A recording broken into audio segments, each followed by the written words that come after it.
I'm Jake. And I'm Alex. Good to be back. Great to have you, man. And today we are diving once again into the collection of Roger Corman, going for another one of his produced movies from the 1970s, Deathsport. It's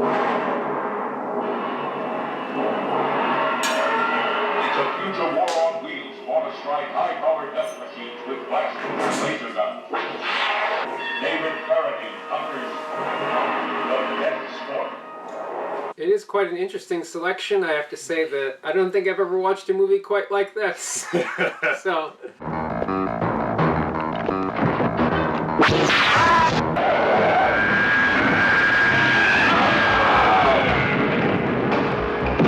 They might be mutants. I am my own master! Who put me in here? It's enough. Deathsport was made 3 years after Corman's first major film with David Carradine, Death Race 2000. In fact, Deathsport was envisioned as a follow-up of sorts, except while Death Race 2000 took place in the year 2000, Deathsport takes place in the year 3000. Oh. So, not really much of a sequel. No, I don't think those characters are still alive. In the year 3000, all freedoms are promised. There is just one penalty. Deathsport. David Carradine, he's back, looking a little bit more disheveled than he did in Death Race. Death Race 2000 was a really over-the-top black comedy, satirizing, I guess, politics and sports. While Deathsport is more serious, I guess, in tone. Yeah, I couldn't tell if it was supposed to be funny in spots, but I don't think it was, so. Defeated by net. If there is any comedy, it's definitely in the interpretation. We can use this.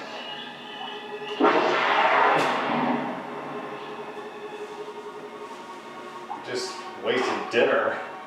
Just checking my aim.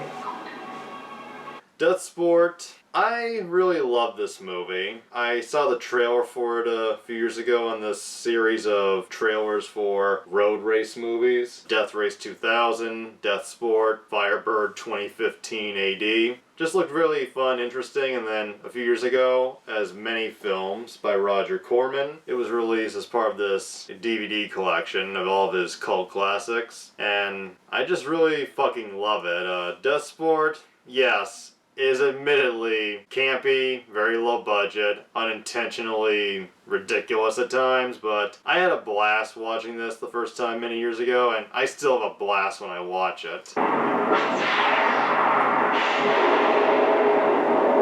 are they randomly blowing up? Their minds? No. The plot stars David Carradine as Kaz O'Shea. I think he's Irish. Kaz O'Shea, son of O'Shea. Kaz O'Shea is a range guide. We hear that in the future there was some kind of nuclear war. 1,000 years from tomorrow, after the great neutron wars, the world consists of desert wastes and isolated city-states. The citizens of Earth, I guess, are divided into three groups. The range guides, who are people that go on their own, without technology, riding horses, wearing loincloths. Yep. The statesmen, people that live in a, I guess, 1984 type society, still use machines after the fallout, including devices known as death machines. And this is kind of what they were pushing Deathsport as. Death Race 2000, but with motorcycles. Because that's... Nailed it on that. Yeah, that's pretty much what it is.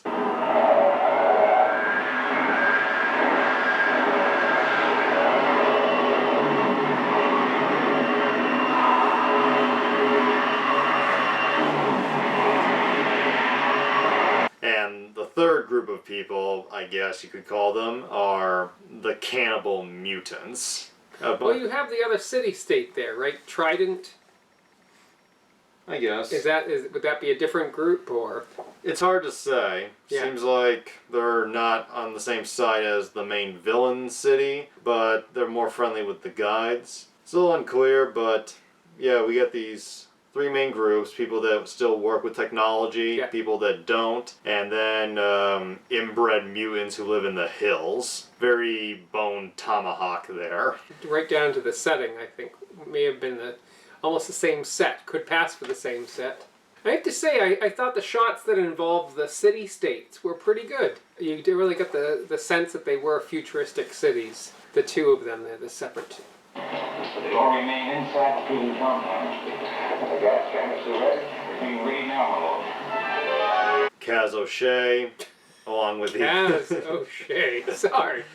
along There's with, a lot going on there. along with various other range guides, as they're called, are captured and taken to Helix City, I think they call it, to be forced into a gladiator-type event known as the Deathsport, where they are pitted up against the statesmen.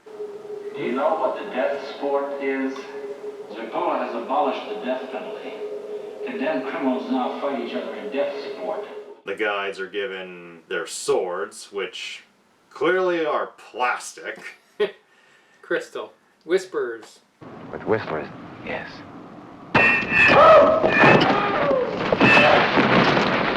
But they were in no rush to get to this gladiatorial contest. I mean, it took them probably a half an hour. They zapped them a couple times. If I were running the show in the bad city, I would have had them straight out there the next day. But you gotta put them in the weirdo nudie booth and shock. I mean, I would have had them right out there right then. Yeah, like Alex said, there's a lot going on in this film. You, move on back unless you want to get jolted back there. You statement act very brave on the far side of that door. Other than Carradine, I can't say his name now at the risk of bursting laughing. We get a whole bunch of characters, including Denier, played by Claudia Jennings, a female range guide. The first three are mine.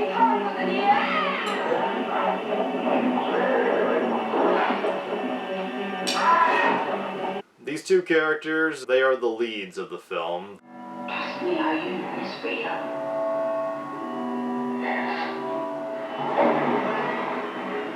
Trying to surround the city. Good. Then let's attack. I think Carradine and Jennings, they did a reasonable job with their characters. Yeah. Not too complex, but they carry the action. There's a little over dramatic acting in there, but yes. I think they were good.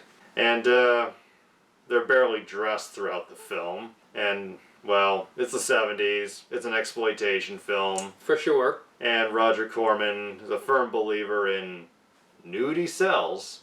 But there's no David Carradine nudity. Yeah. Double standards. Yeah. Bring on the man-ass. We can take it. And two other good guys that we get along the way are statesmen who have gone against Helix, or people that have been unfairly cast aside. Dr. Carl, played by William Smithers. Sorry. Smithers. Excellent. It's all falling into place. He's the doctor for the ruler of Helix City. He was a lot of help. I mean, Lord, you're gonna die. And Lord. then nothing. I believe you're a dying man, my lord. Are you certain? I'm as certain as I can be. I believe that you are losing control of your reasoning faculties. You mean I'm going mad? Your brain is decaying, my lord. Lord Zapola, played by David McLean, who doesn't have a lot of acting credits. The most notable thing that David McLean has done is he was a former Marlboro man. How dare you frighten me with your stupid lies? There's nothing wrong with me. Nothing. You are condemned to death spot. The only other good guy, if you can call him that, is Dr. Carl's son, Marcus. This was the Will Wheaton of the film. Played by Will Walker. Will Walker. Return to Helix City immediately. But I'm supposed to be in charge. Shut up, Wesley. He's like the Lois Lane in the Superman movies, pretty much. When the father and son are reunited after Dr. Carl is unfairly condemned to Deathsport, the way they hug each other, they almost give off a more of a lover vibe than father-son vibe. There were a lot of boundaries crossed in this film. I think he's coming around. Then let's hurry. Let's move him. Then we get our main villain, Ankar Moore. Do not go to him. Wait for him to come to you. The, I guess, head of capturing the range guides to put in the Deathsport, played by the late, great Richard Lynch. There's a lot of late, great actors in this film. My name is Denir. And yours is Ankar Moore. Yes, you do not approve of my name. Ankar Moore stands free. You stand there enslaved by him. I am my only master.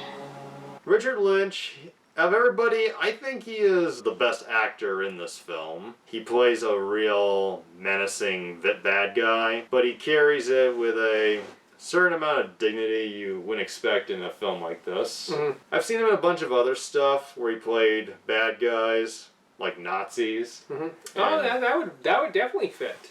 And he does a really good job in pretty much every role I've seen him in. For what he was given, I suppose, he did well with it. He's got a good, creepy look to him. And you notice how he has kind of a rough neck? Mm-hmm. It definitely came across in the scenes where there was the red tinting there, where he was talking in the prison cell. Kaz O'Shea, son of O'Shea, seed of O'Shea. I knew your mother. Good character establishment of his past and his connection to the range guides, revealing that he was a guide at one point, and also reveals that he actually killed Kaz's mother. Mama O'Shea. Yeah.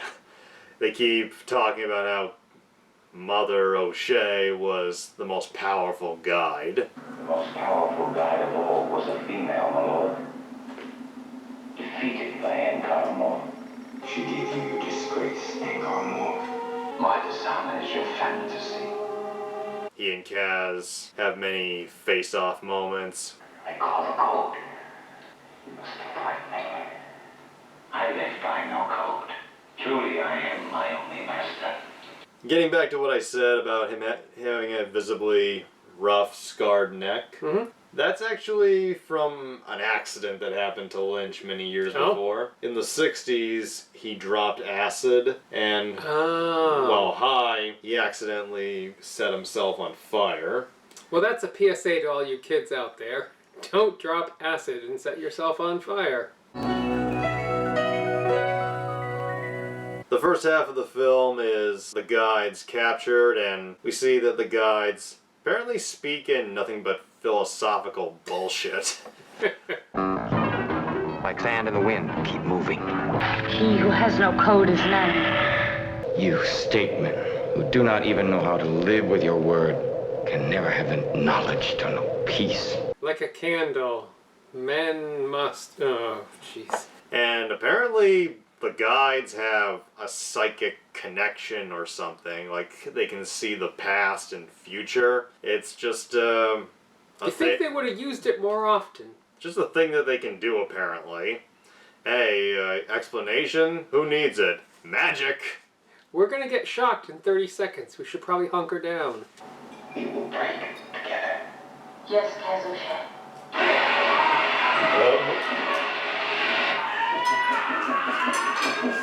I told you to be quiet here. You better learn to listen to me unless you're enjoying this. The jailer who was shocking them, that guy was a riot. He seemed to be having a lot of fun. You bastards, you're ready.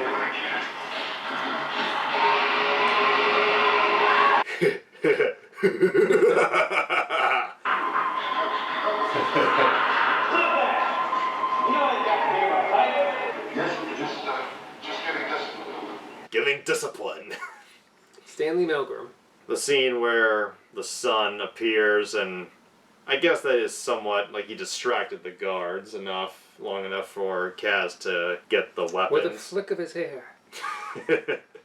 Yeah, this guy has apparently some good conditioner in the post-apocalypse. In the desert. The scene where they attempt to break free, it's like, well, it was a good attempt, just should have moved faster.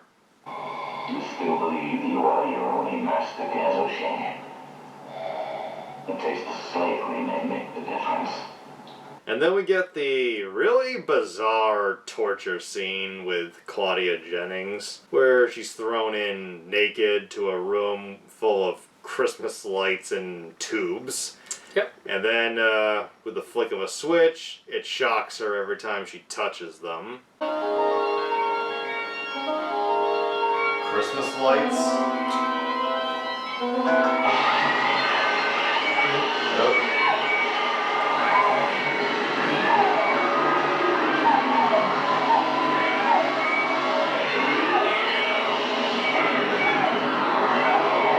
And we see David Carradine getting the whip.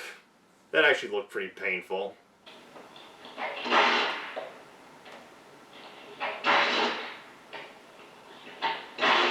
I thought there would have been more damage on his back if they were whipping him so vigorously, but it is what it is. You call me animal. After all I've tried to do to make you feel at peace.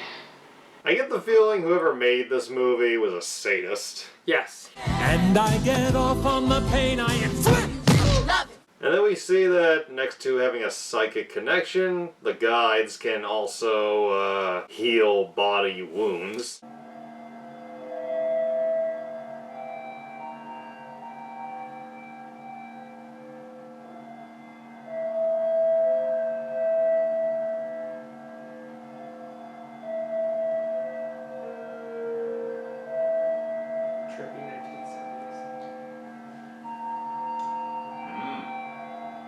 That was a pretty well done scene in my opinion.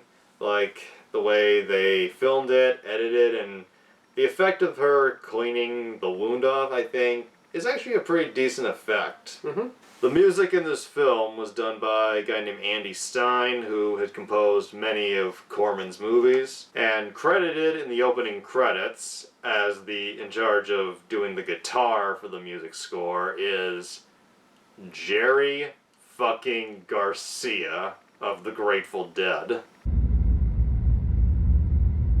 That's fucking crazy, man. Didn't seem like a Grateful Dead kind of movie, but I don't know. Maybe he was a fan. And after a bunch of random torture scenes, Claudia Jennings being spread out naked, they are thrown into the Deathsport, and finally. The Deathsport itself is only given about 10 minutes of screen time, and you gotta give the film this.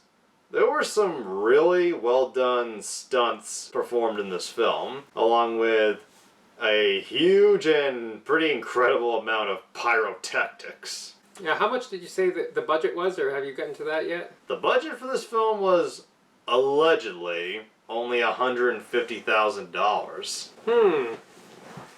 But well, if that's true, there's 50,000 on motorcycles or more, and 50,000 on pyrotechnics, and then 50,000 for the rest.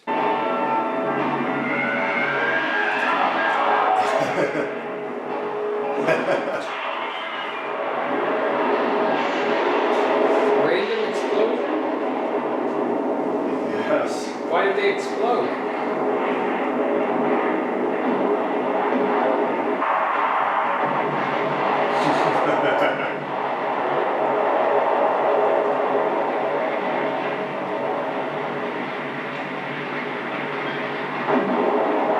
The explosions in this film are so fucking huge, and they don't just cut away after things blow up. Like, they linger for a full half a minute most of the time. And there's a lot of people on fire coming out of these explosions, which I guess was pretty impressive. Yeah, and apparently some people who weren't supposed to be on fire caught fire from them. Oops. And, yeah. What do you want? We're a low-budget movie. Whoa. Explosion. Yeah!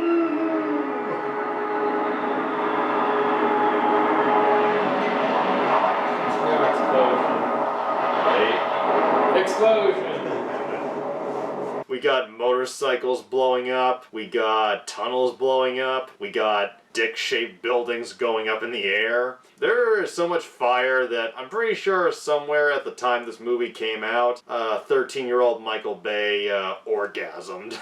I thought the barrels were probably the most interesting effect. That and some of the motorcycle explosions.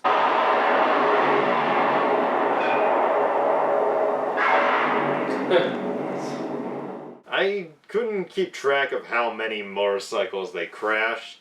In fact, I could barely keep track of how many people there were in this film. Which was ironic, because one of the points that Lord Zoltan Zerpola made at the beginning was, if they destroy the death machines and the Deathsport, it could be catastrophic. And then all of a sudden, we lose track of how many death machines we lose. Nobody will ever notice that. Before they enter the arena, which is a pretty kick-ass entrance with the music. Yeah, again, the arena setting I thought was well done. High ground. We get this pretty impressive and trippy shot of Lord Zerpola addressing the arena crowd. The whole shot had this weird zoom thing about it, but it almost looked like it wasn't moving at the same time. I think it was the leopard robe. After they escape, along with Dr. Carl and Carl Jr., I guess, Zerpola scolds Ankar Mor, who then surprisingly threatens him, which makes me wonder, does Ankar Mor suddenly have power now? Because Zerpola was putting some threats on him earlier. Your life is your guarantee to me, Ankar Mor. Never forget that. Never speak to me like that again. You value what is left of your miserable life. Ankar Mor heads out with a group of statesmen, and as they chase down, we cut back to Zerpola, who's just having his daily dose of naked women and electrocuting lights. Randomly.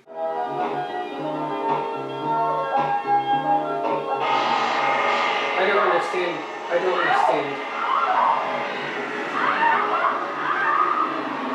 And because, I guess, the brain disease made him stupid, he walks over and gets pulled in and dies. I thought he was in a separate room. And where did she come from? Was she one of the guides earlier? And why did she seem to enjoy said torture chamber? There's a lot of unanswered questions here. What do you know? Haven't you heard of suspension of disbelief? And at first, the statesmen with Ankar Mor are like, let's just go back. Who will know the difference? Any more suggestions? Nope. Good. We get some pretty well done, elaborate chase sequences through the desert hills. And I think I actually recognize some of the hills they're in. Oh? I'm pretty sure I saw them in Death Race 2000. I would not be surprised by some reused footage here, because I think during moments in the film there was some reused footage as it is. Is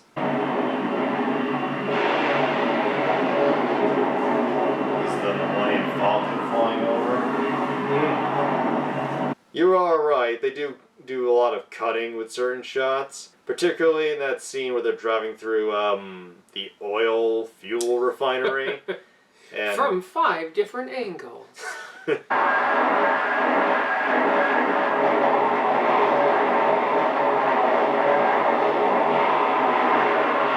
And I notice whenever a motorcycle jumps over like a ridge that goes up in the air and then another one follows it, there's almost a cut each time. Yeah. Probably because if they actually had them all go at once, they might crash into each other. Yeah. And it's during the oil refinery chase that we get some pretty Star Wars sounding sound effects. Yeah, there's a hint of it at the beginning, but yeah, definitely the TIE fighter sound you can hear in that chase.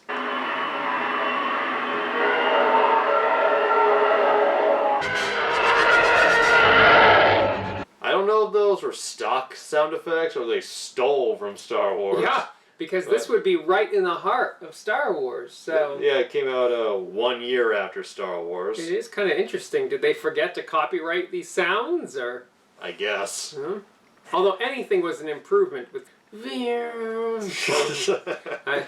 That was probably played 100 times. What do they call death machines for then? If you're not going to shoot at close range. Going back to the cannibal mutant stuff I mentioned earlier, when Denier was captured at the beginning while leading a group of, I guess, guides, ex-statesmen to the other city, we see as they're ambushed by the statesmen, this little girl who might be Denier's daughter or niece, they're never clear, gets abducted by the cannibal mutants, and about 40 to 50 minutes go by, and after they've been on the desert for a while, they come across the caves, they go in, they find the girl who's been captured by the cannibals for 2 days, maybe? And she's untouched. I love you.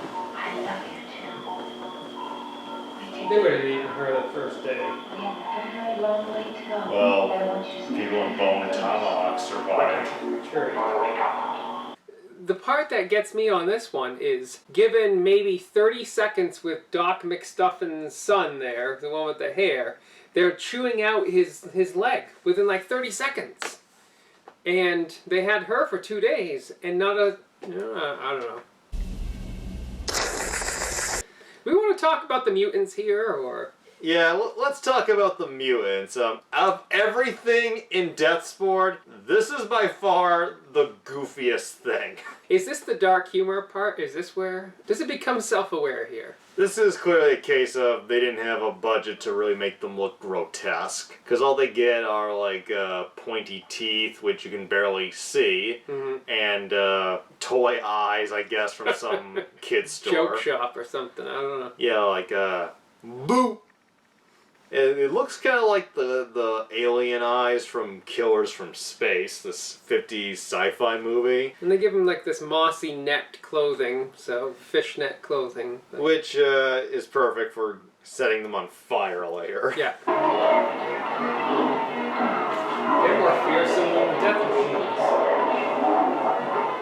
And more effective. The cannibal mutants are by far the dumbest part of the film, but they're still funny to watch. Although in some ways they're more efficient as villains than the... Statesmen. The statesmen, the horde of statesmen that can never catch these two people that are within firing distance of these death machines the entire time. Stormtroopers are more effective than the statesmen. Cannibal mutants with bug eyes, more efficient. Because at least they got a leg of one of the guys, right? They captured somebody. Yes. And, I suppose the statesman killed Doc McStuffins.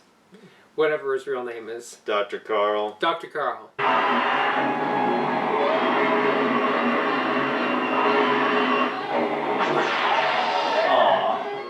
By the way, Dr. Carl died, and it seems like we glossed over it. He completely missed it until I told him.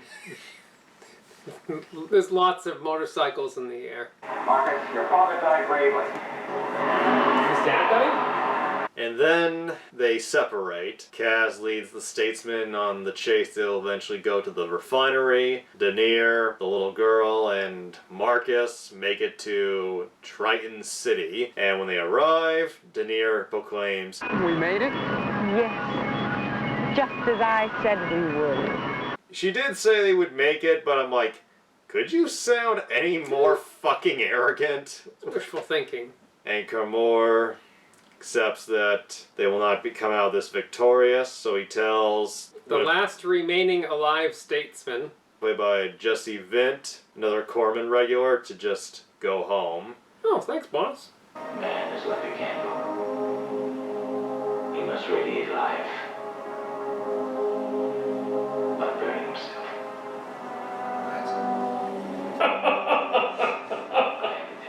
This dialogue is starting to come out of someone's ass. Be powerful. Anchor Moore. I'm the last one alive! Yay!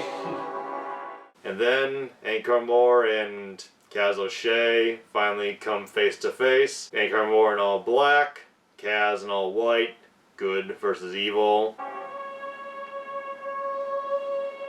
This is turning into an erotic film here, I think. Almost. Now we will have our duel. I agree. This is a funny fact I read. At a preview screening for Deathsport, when Kaz said, "Now we will have our duel," somebody in the audience apparently shouted, "It's about time!" Oh, not wrong. As the people try and take notice of the duel, we get this awfully long face-off moment. And it was strange.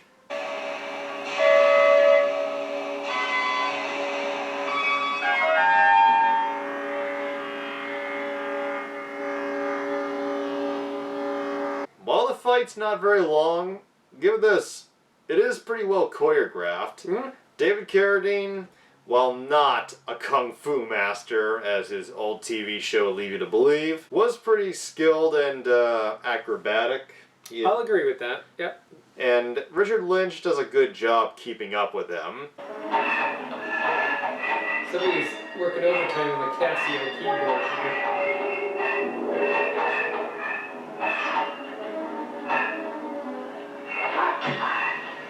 When they just about to swing at each other, they grab each other's blades, to which I'm like, I'm pretty sure they would have lost their hands at that point. Pain don't hurt. You're not as good as your mother.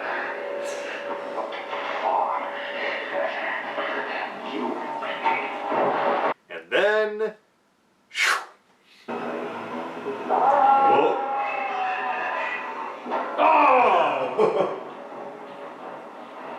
Chucky.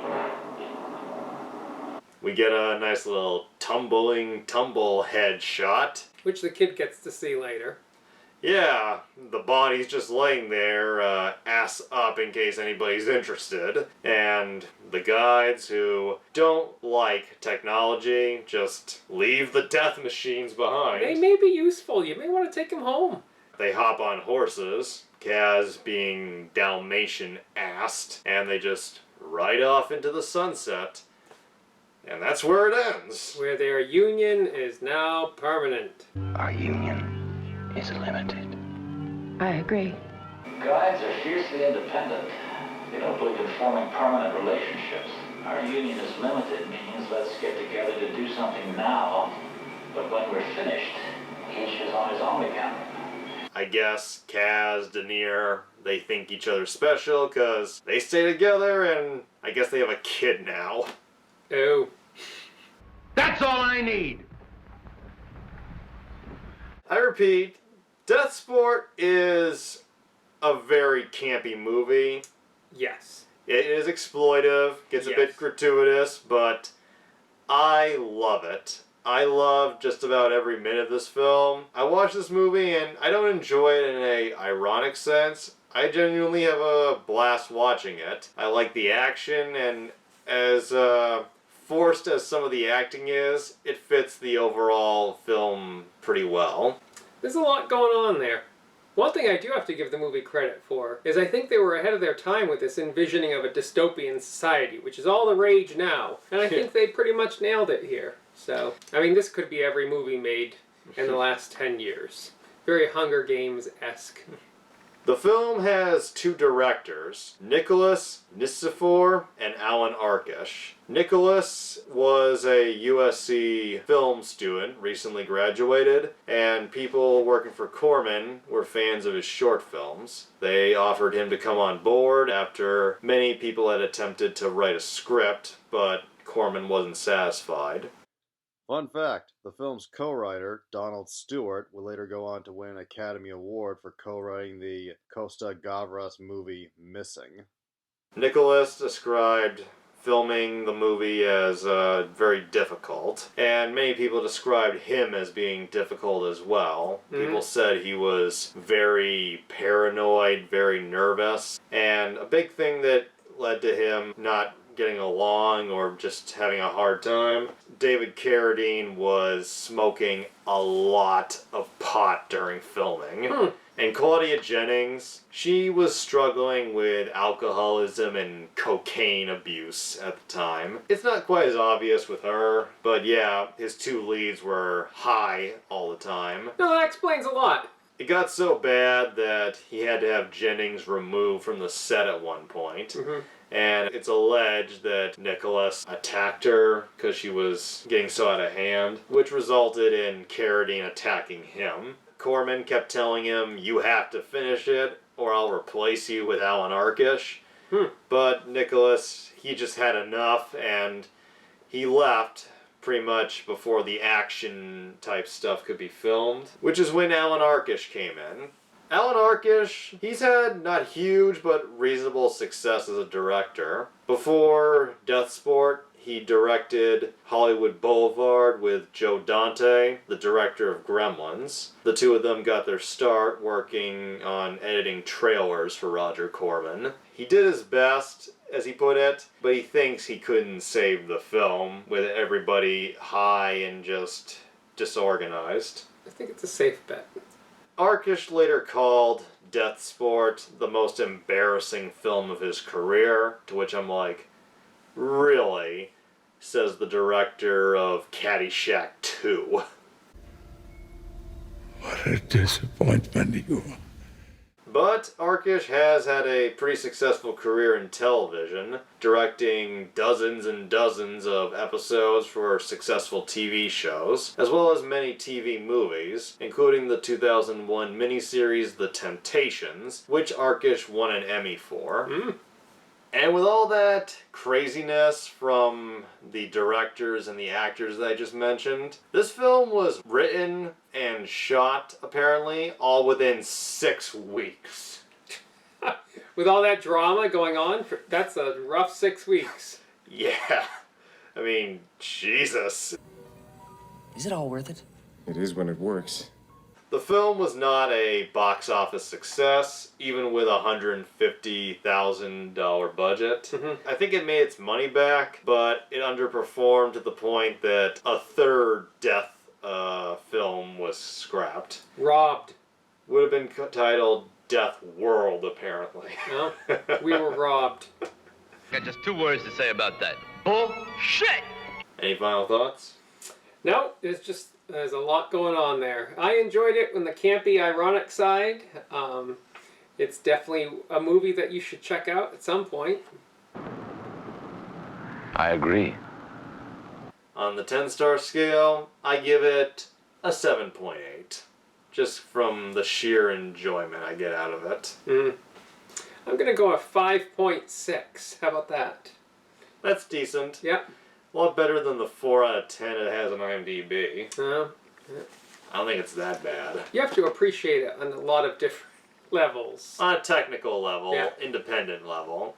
And hope you've enjoyed our review. Hope the film looks somewhat appealing. And I will see you later. And thank you for coming back once again. All right. Thanks for having me. Enjoy.